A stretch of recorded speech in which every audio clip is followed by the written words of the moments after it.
திருப்பூர் மாவட்டம் தாராபுரம் பகுதிகளில் உள்ள தேவாலயங்களில் அதிமுக வேட்பாளர் சத்யபாமா தீவிர பிரச்சாரத்தில் ஈடுபட்டார்.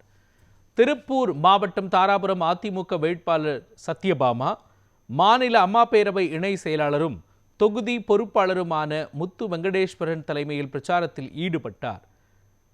நகர்ப்புற பகுதிகளில் உள்ள புனித ஞானசம்பந்தர் தேவாலயம் மற்றும் CSI தேவாலயங்களில் பொதுமக்களிடம் அதிமுகவின் வாக்குறுதிகளை எடுத்துரைத்தார்.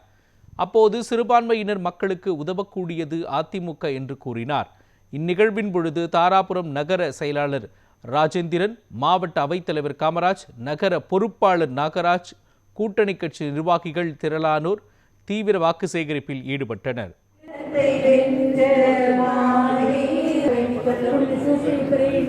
வேண்டிக் கொள்ளும்.